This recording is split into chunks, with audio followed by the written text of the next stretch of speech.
the bat there on the triple, do you think he was going to catch it? And then obviously the relief of when it gets over his head. Definitely a sigh of release there. I just knew I hit it hard, and I was just hoping and praying it got down and it did. Are you watching the home run the whole way? Are you thinking it has a chance to get out? It's a tough wall out there. The wind was tough tonight. I misplayed a ball out there. I was just on my tail to try and get the two just in case it hit off the top of the wall, and it just so happened to go over.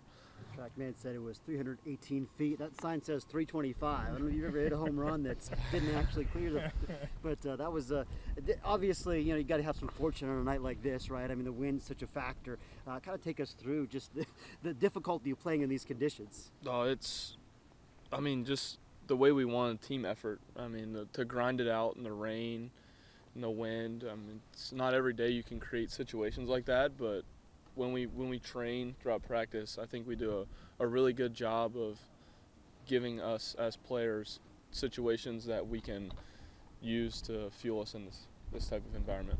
It seemed like emotions got down a little bit a couple of times, when Aiden had his rough stretch and then when JJ got hit. It seems like things were down.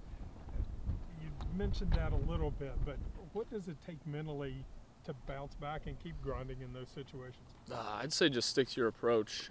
We do a good job of scouting. Well, I'd say but the coaches give us a great scouting report, and just stick to the approach that we've set out, and good things will happen. It doesn't matter if you're up by 20 or down by 3 in a tight game, as long as you just stick to what's in front of you and worry about winning the pitch in front of you, and good things will happen. What's it say about this team after obviously Wednesday and then coming back here tonight and then you're down again and then are able to kind of pull it out? Gritty, super gritty. I didn't think that for 1 second that no matter who stepped in the box, they weren't going to get the job done. Didn't matter how big the moment was or if it was just a leadoff guy. I think that no matter who was in the box, given the circumstances, was going to do their best to give us an opportunity to win. Did you feel that from the other side of the field last year? I mean, obviously that was a super competitive game here that you played. Did you feel that? Was that something that you wanted to be a part of? When we played Charleston, yes. Yeah, no, absolutely. That was one of the biggest games of my life up until that point. We got it, knew the night before actually, so being here and being in this environment and how competitive it is, it's something anyone can dream of if you're a competitor.